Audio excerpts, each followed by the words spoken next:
Hello tankers, welcome back. And today is the third episode of my How to Be a Millionaire playlist. I'm gonna show you one of the tanks which I previously mentioned in one of my videos about the Korean pattern. This tank is the French medium tier 8 tank called CDC. Originally in real life this was a tank destroyer, but in our game this is a medium tank. So I previously mentioned that this tank is not one of my favorites, and the reason being is that it's very demanding. You cannot relax in this tank. So let's talk about the good points of this tank. One of them obviously is very good gun depression, -10. The second would be excellent mobility. It rivals some of the light tanks in the game. So it allows me to take up this spot, and as you can see, I'm spending a lot of time wasting and waiting for the heavy tanks to get in the position where I can actually shoot them. But I know they're gonna come, I know there's a lot of them, so I'm just being patient here. Also, as you can see, I'm playing at the bottom of the list, so I'm tier 8 in a tier 10 game. This is one of the big drawbacks of this tank as well. So if you have a CDC and FCM, you would know that FCM has a little bit worse stats on pretty much everything, gun handling, speed, and etc. But it never sees tier 10. This tank does. So here's a funny moment. M103 under heavy fire decides to put a shot into me. This tank does not have the best camo out of all tier 8 mediums, because it's kind of huge. So it's also a drawback of this tank. It's big, so you have to hide yourself and use gun depression to your maximum ability. So I'm being a little bit of an ass here, mentioning how funny it was that M103 was side to us, wide in the wide open, putting shots into me, and he's gonna give it right back to me. So no hard feelings, buddy. It's all good. I see that our tanks are engaging enemy heavy tanks in the castle, so I decide to move up. I'm kind of zooming out. My mode allows me to zoom out and see who is where, and I see that the tank destroyers on the enemy team are working up the right side of the castle, so I decide to use my mobility and sneak past everybody into this location here. I'm gonna show you right now. So I'm moving back a little bit, gaining some speed downhill, and advancing in here, in this position.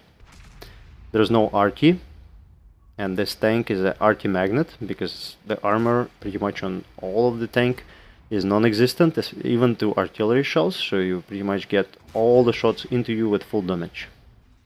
There's no way to tank in this particular vehicle. So just tracking and retracking IS-3, keeping him in place and destroying, and now I'm hoping to turn IS-4 a little bit, so turn his turret to my side, so my allies can put better shots into him, but he doesn't react. He pretty much knows at this point that he's completely screwed, and we take quick work of him. So there's another premium tank, IS-3 Auto, and I'm just putting shot after shot into the pike nose. The gun on this tank is the 90mm, the same gun that is on FCM 50 ton. So the 212 pen, I believe, on this gun allows you to challenge most of the tier 8 tanks frontally, some of the tier 9 tanks frontally, and pretty much light tanks and medium tanks and some lightly armored tank destroyers on tier 10.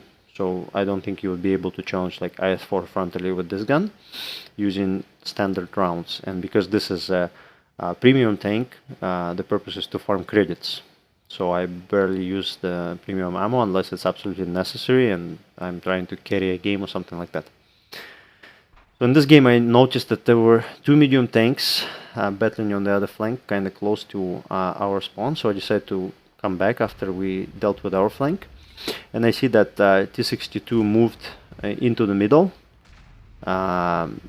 This is a death trap, so on this map, going into the swamp when your team is losing flanks is suicide. So never do what the T-62 did. As you can see, he's completely surrounded from all sides.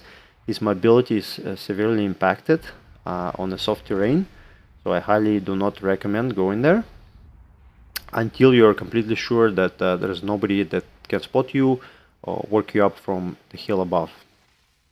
So now I know that I know where their tank destroyers are. I see that we are winning 10-6, and I can safely move up and again turn the turrets on the tanks. So in this tank, it's important to use your mobility. It's sometimes hard to do because, like I said, there's no armor. But if you can, and if you know that you can retreat from a position, it's best to come around enemies and turn them around and kind of open the second front, kind of.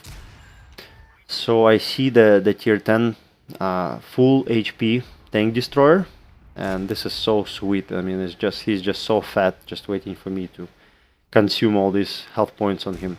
I know the turret is barely traversable on that tank, so I'm just gonna track and retrack him. I see that he doesn't have his repair and repair kit, and probably no repair skill at all as well. I love those kind of players who do not have repairs on their tanks. This is just piece of cake at me for me at this point.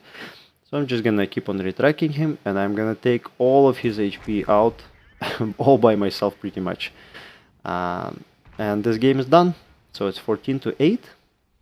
I'm gonna advance and a little bit overestimate my mobility as compared to my turret traverse, which is not bad on this tank, but it played an evil joke with me there. I should have had that frag, but it was not meant to be. But anyhow, I am first on experience in this game on all teams. I'm first by damage. And I also was able to do 2400 assist in damage. As you can see, this is my maximum. It's not my first mastery game in this tank, but I do not play this tank lately a lot because it's just so demanding, and sometimes I just like to relax and play some easier tanks. Anyhow, this tank will shine if you are a really good player, if you know good positions, if you know how to use your mobility and concealment, and if you can use your ability to run away and re-engage from a different flank. Otherwise, I would not recommend this tank to anyone. It's really difficult to master. I hope you enjoyed this video. I hope you're gonna give me a like. I hope you're gonna subscribe and come back for more. Thank you.